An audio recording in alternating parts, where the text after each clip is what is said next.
यार बचपन का टाइम बहुत खूबसूरत होता है। हमें ऐसा लगता है कि शायद बड़े होने पे ना जिंदगी झंड हो जाएगी, लेकिन ऐसा कुछ नहीं होता। बचपन में भी काफी लोग होते हैं जो अपनी जिंदगी खूबसूरत तरीके से जीते हैं, लेकिन आजकल मतलब डिजिटल वर्ल्ड हो गया है कहो, या फिर कुछ चीजें चेंज हो गई है, इसीलिए थोड़ी सी चीजों पे अब फर्क पड़ गया है। अब वो फर्क क्या पड़ा है जल्द ही हम जानेंगे। Hello end welcome on MGM 90.8 film. This is RJ Manisha with you and सध्या माझ्यासोबत आहे डॉक्टर रवी रावळकर सर। नमस्ते सर.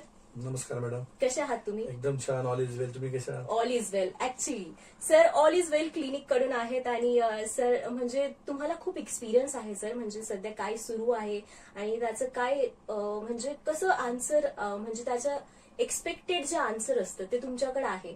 तर आता आपण याबद्दल खूप चर्चा करणार आहोत, जसं की लहानपण आणि लहानपणामध्ये येणाऱ्या समस्या आता, आणि त्याही मेंटल हेल्थशी रिलेटेड. सो याबद्दल आपण चर्चा करणार आहोत. तर सर्वात पहिले सर मला तुमच्याकडून जाणून घ्यायचे की तुमची फिलिंग सध्या कशी आहे to being in our radio. माझी फिलिंग तर ऑल इज वेलच असणार always. All is well. Exactly. आणि तुम्ही लोकांनाही ऑल इज वेल करता. नक्कीच. नाव सर्व विचार करूनच ठेवलेलं आहे आणि प्रॅक्टिकली आणि थेरॉटिकली तसं आम्ही लाईव्ह मध्ये परफॉर्मन्स पण देतो. Okay, right. सो सध्या लहान मुलांमध्ये कोणत्या मानसिक आरोग्याच्या समस्या सर्वाधिक आढळतात, याबद्दल काय वाटतं तुम्हाला?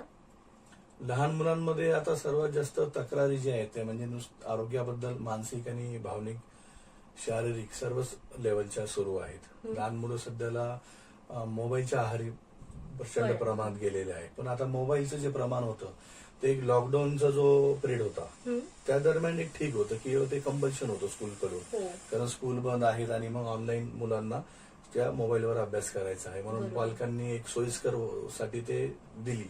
म्हणजे ती संकल्पना आली आणि मोबाईल दिला गेला समजा मुलांना. पण त्याच्यातून काय झालं, मुलांनी म्हणजे अभ्यासा व्यतिरिक्त जो त्याचा मिसयूज सुरू केला आणि मिसयूज म्हणून सोशल मीडियाला मुलांना लवकर मॅच्युरिटी घेऊन गेली. म्हणजे जे मुलांना ती 10th पर्यंत यायला पाहिजे होती ऍक्च्युली आता 5thच्या मुलाला 10ची मॅच्युरिटी सध्या सगळ्यात जास्त साईड इफेक्ट हा झालेला आहे सोशल मीडियाचा.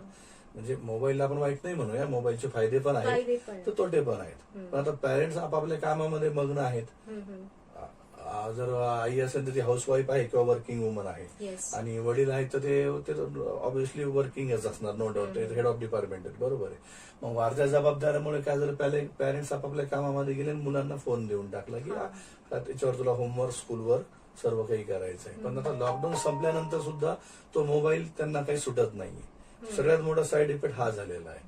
तो पिरियड होता कॉम्प्रोमाइज आणि सॅक्रिफाईसचा, पण आता गरजेचं नाहीये. पण आता इमोशनल ब्लॅकमेलिंग मुलांची सुरू झाली. पॅरेंट्सला मोबाईल द्या, इतक्या वेळ द्या तर इतक्या वेळ अभ्यास करेल, इतक्या वेळ द्या तर इतक्या वेळ खेळायला जाईल, इतक्या वेळ द्या तर इतक्या वेळ तुमची कामं करेल. म्हणजे इनडायरेक्टली किंवा डायरेक्टली मुलांच्या मानसिक, शारीरिक आणि भावनिक याच्यावर परिणाम झाला. कारण एकाच ठिकाणी बसल्यामुळे शारीरिक हालचाली कमी झालेल्या आहेत आणि ओबेसिटी वाढली. लहान लहान मुलांना सध्याला चष्मे आहेत अक्षरशः. ओबेसिटी म्हणजे त्यांचं प्रचंड प्रमाण लठ्ठपणाचं पण वाढलेलं आहे. हेल्दी असणं वेगळं आणि लठ्ठ असणं वेगळं, खूप मोठा फरक आहे. त्याचा खूप गंभीर परिणाम सुद्धा होतो. आणि भावनिक लेवलला इतके इमोशनल झालेले आहेत मुलं की म्हणजे तुम्ही त्यांना मग रागवा मारा हा तो पर्याय नाहीच आहे. पण मोस्ट ऑफ द केसेस काय होतं, पॅरेंट चिडून मग मारतात किंवा रागवतात वगैरे, तर मुलं इमोशनली अजून मग कट्टी करून टाकतात बा. आणि आताच्या मुलांची कट्टी म्हणजे खूप डेंजरवाली कट्टी आहे. म्हणजे त्यांना तुम्हाला काहीतरी आमिष आणि काहीतरी चॉकलेट त्यांचं गिफ्ट ते दिल्यानंतरच ती दो होणार आहे. कारण मुलांनी युट्यूबला ऑलरेडी बघितलंय की काय करायला पाहिजे पॅरेंट्सला, कसं रुसवा फुगवा. ब्लॅकमेल करण्यासाठी. Great sir. आणि ऑनलाईन शिक्षण, सोशल मीडिया, स्क्रीन टाइम यांचा मुलांवर कसा मानसिक आरोग्यावर परिणाम होतो? ओके. ऑनलाईन जो मुलांच्या मानसिकतेवर परिणाम होतो की ऑनलाईनचं काय, एक तर स्क्रीन जी आहे तिचा ब्राईटनेस असतो. मुलांना ह्या एज मध्ये उत्सुकता खूप असते. कोणती गोष्ट झूम मध्ये बघायची, क्लिअर बघायची, जवळून बघायची. तर पॅरेंट्सने किती जरी रागवलं तर त्याला पण छपून ते स्क्रीनला झूम करतात. त्याच्यानंतर त्याचा जो ब्राईटनेस आहे तो फुल करून टाकतात. त्याचा परिणाम त्यांच्या आरोग्यावरती पहिला डोळ्यावरती होऊन जातो. डोळे हा आपल्या शरीराचा सगळ्यात नाजूक पार्ट आहे आणि त्याच्यामुळे जास्तीत मुलांना चष्मा आहे. हेरिडिटरी चष्मा लागणं मुद्दा वेगळा आहे आणि तो ह्या पद्धतीने लागणं, अति मोबाईलचा वापर किंवा अति टीव्हीच्या वापरमुळे काय मुलांना जास्त प्रमाण त्याचं आहे चष्मा लागणं वगैरे. बरोबर. हा. आणि त्याच्यानंतर स्किनवर पण त्याचा इफेक्ट होणार आहे, डोळ्यांच्या अवतीभोवती ब्लॅक सर्कल तयार होणार आहे. त्याच्यानंतर झोपेवर याचा परिणाम होणार आहे. नॅचरलची झोप मुलांना 8 ते 10 तासाची पाहिजे. आणि असं म्हणतात की ब्लू लाईट जर रात्रीच्या वेळेत अर्धा घंटा पहिले झोपेच्या लागली तर मग ते झोप बिघडते. एकदम बरोबर. आता सायन्सचा रिसर्च झालेला आहे. मोबोलिया नावाचा रोग डिक्लेअर झालेला आहे. अच्छा. मोबाईल पासून जो होतो, काय आपण झोपण्याच्या 1 तास आधी, छोटेच नाही मोठ्यांसाठी सुद्धा लागू हो आहे. हो. छोट्यांसाठी तर त्यांची ग्रोथ आहे, त्यांच्यासाठी तर एनी हाऊ तो ठेवणं गरजेचं आहे झोपेच्या 1 तास आधी. कारण जे घेऊन तुम्ही झोपला आहात तेच तुमच्या माइंडमध्ये सुरू होऊन हो, जातं. हो. स्वप्नामध्ये पण तेच येणार सकाळी. सबकॉन्शियसली सुरू येस कॉन्शियस सबकॉन्शियसचा माइंडचा हा खेळ असतो. सो मग अशा दरम्यान पालकांनी कोणती लक्षणे ओळखायची ज्यातून त्यांनाही कळेल की मुलांचं मानसिक स्थिती कशी आहे सध्या, किंवा त्यांना कसं प्रोटेक्ट करायचं मग या विषयी. पालकांनी यावेळेस प्रोटेक्ट करण्यासाठी पालकांसाठी खूप सारे बेस्ट ऑप्शन्स आहेत. सगळ्यात पहिलं तर पालकांनी मुलांना मुलं म्हणूनच हँडल करणं आहे. काय म्हणजे थर्ड पार्टी म्हणून जर हँडल केलं, शेजारचा मुलगा असा करतो, तू तसा करतो, हे जे कम्पॅरिझन जे आहे याच्यामधून काय होतं, खूप चॅलेंज निर्माण होता. मुलांना ते आवडत नाही. ते म्हणतात की फक्त आमच्याबद्दल बोला, काय बोलायचं. कारण मॅच्युरिटी आपले बाप झाले ते आता काय म्हणजे एजनुसार जरी कमी असेल तर नॉलेजनुसार आताचं जनरेशन खूप फास्ट आहे.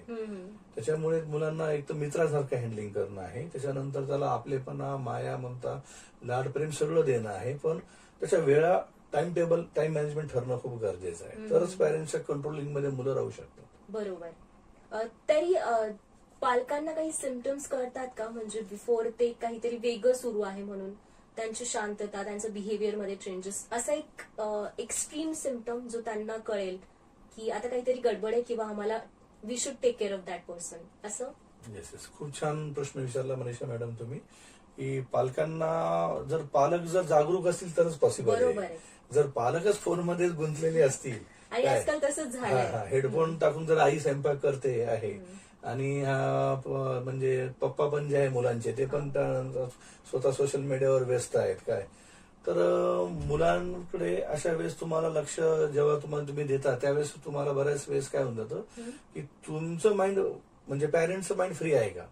सो पालकांनी कसं प्रोटेक्ट करायला पाहिजे त्यांच्या चाइल्डला, मग याबद्दल आपण बोलत होतो. येस पालकांनी प्रोटेक्ट करण्याचे अनेक ऑप्शन आहेत, पण पालकच जागरूक आहेत का, हा खूप इम्पॉर्टंट पॉइंट आहे. बरोबर. जर पालकच जागरूक नसतील आणि पालकच मुलांना दिसत आहे की रात्री लेट नाईट पर्यंत मोबाईलवरती आहे, दिवसा पण आई स्वयंपाक करताना हेडफोन टाकून स्वयंपाक करते आणि पप्पा पण ड्युटीवरून आल्यानंतर सोशल मीडियावरच ऍक्टिव्ह आहेत, आणि मग तुम्ही मुलांकडून अपेक्षा कशी ठेवू शकता ना. त्याच्यामुळे जागरूकता आधी पॅरेंट्स मध्ये येणं गरजेचे आहे, तेव्हा ती मुलांमध्ये येईल. मुलं कसे पूर्ण आई वडिलांना बघून मोठे होतात आणि त्यांचं टीनेज जे आहे ते जास्त आईशी अटॅचमेंट आहे. 13 ते 19 हा जो पिरियड आहे तितकंच वडिलांशी पण अटॅच आहे, पण आईशी जास्त आहे. मग आईनी मुलांसमोर त्यावेळेस म्हणजे मुलांच्या अबसेंटीमध्ये फोन वापरायला पाहिजे आणि पप्पांनी सुद्धा इमर्जन्सीमध्येच तो फोन घ्यायला पाहिजे. बरोबर. मुलांना जर मोठ्यांकडूनच शिकतात. येस आणि संस्कार हे घरून सुरू होतात ना. शेजार, मित्र, नातेवाईक, पिक्चर, परिवार, हे समाज जो आहे हा नंतर देतो संस्कार, ही थर्ड पार्टी.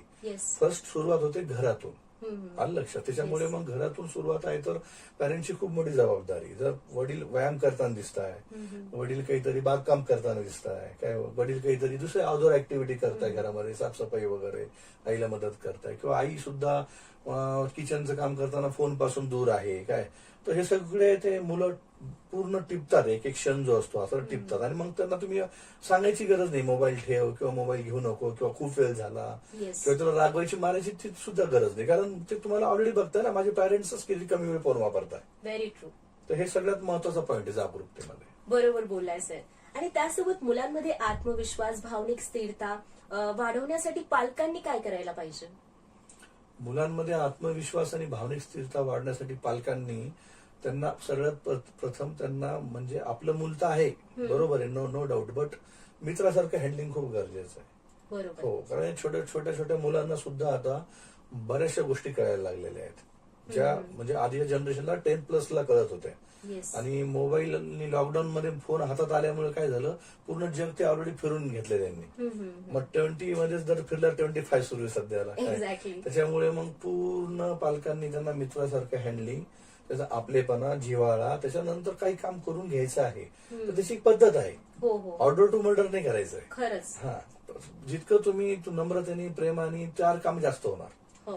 हा, त्यासाठी तुम्हाला ट्रिक्स अँड टिप्स वापरायचे आहे. ट्रिक्स अँड टिप्स मध्ये काय की त्याच्या भावना ओळखून घ्यायची, मूड्स बघायचे आहे, त्याचा स्वभाव कसा आहे, त्यानंतर काय कोणतं चॉकलेट दिल्यावर हा काम करतो काय सगळ्यात महत्वाचं. मुलांना या वयामध्ये खेळणी, चॉकलेट, गिफ्ट, बऱ्याच प्रकारचे वेगवेगळे त्यांचे कपडे किंवा आवडीच्या वस्तू, हे पॅरेंट्स जागरूक असेल तर पॅरेंट्सला माहित असतं की कधी मी याला हे दिल्यानंतर हा काम करेल. मग तुम्ही त्याला आधी नका देऊ ना, तुम्ही त्याला प्रॉमिस करून घ्या की तू हा होमवर्क कर, मी तुला हे देणार आहे, तू तो स्कूलचा वर्क कर, मी तुला हे देणार, तू रेग्युलर स्कूलला जा, बिफोर जा, तुझे मार्क्स चांगले एवढे युनिट टेस्ट मध्ये मी तुला हे देणार, द्या. नुसतं म्हणू नका. बरेचसे पॅरेंट्स मी बघितले काउन्सिलिंग फील्डमध्ये माझ्या की हो म्हणतात. इव्हन एक पॅरेंट्सनी तर मुलाच्या बर्थडेला एवढे सारे प्रॉमिस केले आणि त्या मुलींनी सगळ्या फ्रेंड्स मध्ये शेअर करून टाकले आणि वेळेवर त्यांनी ते केलेच नाही. हा पण एक ट्रॉमा. मग ती डिप्रेशन मध्ये गेली डायरेक्ट. पण अदर फ्रेंड्सचं ती बर्थडे बघतीये सेलिब्रेशन आणि तिच्या वेळेस ती वाट बघती वेट अँड वॉच मध्ये आणि नंतर तुम्ही पाळत नाही आणि करू नेक्स्ट टाइम असं म्हणून तुम्ही टाळलं तर ते तिच्यासाठी खूप मोठा तो मेजर इश्यू झाला. खरंच. मग अशा सिच्युएशन मध्ये जेव्हा पालकांना असं वाटतं की काहीतरी आपल्या हातातून गेलाय विषय आणि आता आपल्या मुलाला डॉक्टरची गरज आहे, पण तेव्हा ते टाळतात की कसं, म्हणजे लोक काय बोलेल, कसं होईल या हिशोबाने. तर मग घरच्या घरी जर त्यांना हँडल करायचं असलं तर त्याच्यासाठी काही टिप्स आहेत किंवा काही नक्की निश्चितच खूप साऱ्या टिप्स आहे आणि खूप छान क्वेश्चन आहे आता. म्हणजे लगभग डॉक्टर लोकांची फीस त्याची गरज पडणार नाहीये. म्हणजे असं सेल्फ सर्व्हिस मध्ये नाही का बरंच ठिकाणी सेल्फ सर्व्हिस हॉटेलमध्ये तर कर्मचारी कमी लावतात ते वेटर्स वगैरे, तसं प्रकार आहे की पॅरेंट्सनी मुलांना घरच्या घरी हँडलिंग करताना त्याच्या मानसिकता, भावनिकता सगळं त्याच्यावर लक्ष ठेवणं गरजेचं आहे. तो एकटा शांत बसून आहे का, तो बोलत नाही का, पहिल्यासारखं ऍक्टिव्ह नाही का, खेळत नाही का, तर तेवढे फ्रेंड्स मध्ये मिसळत नाही का, त्याच्यानंतर तो घराच्या बाहेर गेल्यावर किती वेळाने आला, कधी गेला, इच अँड एव्हरी जर नोंद ठेवली, काय इच अँड एव्हरी नोंद ठेवली तर बरोबर मुलं पण खूप हुशार आहे. मुलांना कळतं माझी आई माझ्याशी किती वेळ बोलते, माझे पप्पा मला किती वेळ देतात. हे बघा, लाड करणं हा लाड तर प्राणी पण करतात. काही मोठं काम नाही की आपण ह्युमन बिईंग मध्ये लाड करतो, पण लाडामध्ये टेक्निक्स अँड ट्रिक्स काय, तुमच्या टिप्स काय, त्याच्या फायद्याचं काय आहे हे खूप मोस्ट इम्पॉर्टंट आहे. नुसतं त्यावेळेस त्याला चॉकलेट दिले ना आती दिले तर ते दात किडणार, उलट तुम्ही त्याला बिघडून टाकलं उलट. त्याच्यावेळेस तुम्ही त्याच्या आवडीला प्रमाणामध्ये देत राहा आणि प्रमाणामध्ये सगळं देत राहिलं बरोबर. म्हणजे जसं 4 प्रहर आहेत, सकाळ, दुपार, संध्याकाळ, रात्र, हे 4 प्रहरनुसारच काम करतो ना आपण. सकाळी नाश्त्याच्या वेळेस नाश्ता करतो, बरोबर आहे, लंचच्या वेळेस लंच, संध्याकाळी स्नॅकच्या वेळेस स्नॅक, रात्री डिनरच्या वेळेस डिनर. याला उलट करून बघा बरं, क्रम चालेल का? म्हणजे नेचरचा रूल जो आहे तो आपण फॉलो करतोय ना, बरोबर. तसं नेचर पण फॉलो करतोय. उन्हाळा, पावसाळा, हिवाळा, ऋतूनुसार सगळं चाललेलं आहे. मग सगळं जर हे फॉलो करताना आपण पण घरचं जे मॅनेजमेंट आहे फॅमिलीने, म्हणजे जे हजबंड वाईफ आहे, पती पत्नी आहेत, आई पप्पाच्या रोलमध्ये आहेत, त्यांनी जर हे बरोबर त्या वेळेस मुलाच्या वेळेस वडील व्हायचं आहे आणि बायकोच्या वेळेस नवरा व्हायचं, हे जे मॅनेजमेंट आहे हे मॅनेजमेंट करता आलं पाहिजे. आणि मुलांसोबत तुम्ही बरोबर जर जितकी काळजी घ्याल तितके मुलं जागरूक असतात. मुलं तुम्हाला वाटतं असे बघताय, असे नाही, असे पण बघताय मुलं. म्हणजे कानाने ऐकताय पण आहे तुम्हाला, डोळ्याने बघताय पण आहे आणि जे तुम्ही बोलताय त्याला आत्मसात पण करताय. त्याच्यामुळे तुम्ही वेळोवेळी जेव्हा वडील नाही तेव्हा आईचा मोठा रोल आहे की मुलांच्या सोबत दरवेळेस ऑर्डर नाही, तरी त्याला जवळ घेऊन बसणं, म्हणजे त्याच्या पण हॉबी जाणून घेणं गरजेचं आहे. हॉबीला प्राधान्य देऊन जर काम केलं, पहिलं बोट हॉबीवर ठेवायचंय, मग तो स्कूल पण करतो, तो ट्युशन पण करतो, तो होमवर्क पण करतो. आता आम्ही आमच्या काउन्सिलिंग मध्ये डे 1 मध्ये मॅजिक करून टाकतो. काय फरक झाला? आम्ही काही मॅजिशियन पण नाही आहोत, बरोबर आहे, आणि देव पण नाही आहोत. आम्ही असं काय केलं पॅरेंटच्या व्यक्तीत काउन्सिलिंग मध्ये, जे पॅरेंट करत नव्हते. पॅरेंट्स फक्त काय, मी मम्मी आहे ऐकलं पाहिजे, मी पप्पा आहे ऐकलं पाहिजे, आणि तो आमचा इन्सल्ट, आमचा अपमान, उलटून बोलतोय. मला असं वाटतं सर की कधी कधी लहान मुलांच्या जागी पहिले पॅरेंट्सचं काउन्सिलिंग झालं पाहिजे, कारण त्यांनाही काही गोष्टी माहित नसतात. एकदम बरोबर, फॅमिली काउन्सिलिंग म्हणता याला. जेव्हा असं वाटतं की आपल्या मुलांना डॉक्टरांकडे नेलं म्हणजे लोक काय विचार करतील, या विचारातून बाहेर पडण्यासाठी पेरेंट्सला तुम्ही काय सांगणार की तुम्ही याचा विचार न करता आमच्याकडे या, आम्ही तुमचं सोल्युशन देऊ? ओके, छान प्रश्न आहे की काय होतं, मोस्ट ऑफ द केसेस आपण माणूस कसा समाज प्राणी, बरोबर आहे, समाजानुसार फॉलो करतो प्रत्येक गोष्ट. तर काय होतं, बऱ्याच दिवस मुलगा किंवा मुलगी अग्रेसिव्ह झाल्यानंतर वगैरे, किंवा केस जेव्हा हातातून निघून जाते, किंवा अति लाडमुळे म्हणा, किंवा दुर्लक्ष केल्यामुळे म्हणा. मग आता अशा सिमटम्स आउट ऑफ झाले असतात, पॅरेंट्स घरीच कंट्रोल करायचा प्रयत्न करतात. आणि घरी कंट्रोलिंग मध्ये एक लिमिट आहे, लक्षात घ्या. हो, हो. कोणत्याही गोष्टीला एक लिमिटेशन आहे. तर मग एका पॉइंट नंतर जेव्हा पेरेंट्स सांभाळू नाही शकत तेव्हा डॉक्टरांकडे येणं चुकीचं नसतं. यावर तुमचं काय मत आहे सर? पॅरेंट्सनी जायलाच पाहिजे डॉक्टरांकडे. कारण कसं आहे माहितीये का, की बऱ्याच वेळेस पॅरेंट्सला काय वाटतं, I am something, I am well educated, हा, काय गरज आहे डॉक्टरांकडे जायची वगैरे. बरोबर. त्याच्यानंतर आपल्या इमेजचा पण प्रश्न आहे, किंवा आपली मार्केटिंग झाली तर माझी मुलं काय वेडे थोडी आहेत, आणि मग आम्ही थोडी वेडे आहोत आई वडील त्यांचे, आम्हाला एवढं नॉलेज आहे. बरोबर आहे. मग हे काय होतं, कधी कधी इगो थोडासा हर्ट होतो. त्यामुळे मग काय, जायलाच पाहिजे. कर्मपर्शन तज्ञ, सायक्रॅटिस्ट यांच्याकडे गेल्याने, मानसोपचार तज्ञाकडे गेल्याने तुम्हाला एक सेकंड ओपिनियन मिळतं की तुम्ही सुद्धा करेक्ट आहात का नाही आहात पॅरेंटच्या रोलमध्ये. आणि मुलाला सुद्धा काय होतंय, थर्ड पार्टी नवीन ओळख होते. आणि आम्ही जेव्हा हँडलिंग करतो, फ्रेंडली हँडलिंग करतो, त्याच्यामुळे नवीन मित्र तयार होतात. अजून काय, तिथे एज मॅटर नाही करत. बरोबर. आलं लक्षात. त्याच्यामुळे काय होतं, बऱ्याच वेळेस मुलं घरी व्यक्त होत नाहीत. आणि मग आमच्या जवळ जेव्हा बसतात, फ्रेंडली लेवलला असतं सगळं काउन्सिलिंग, आणि त्याची प्रायव्हसी, सिक्युरिटी, रिझल्टवर फोकस असतो आमचा, तर मुलं आमच्या जवळ बरेचसे सिक्रेट्स ओपन करतात. मग ते पॅरेंटचे असतात, स्वतःचे असतात, फ्रेंडचे असतात.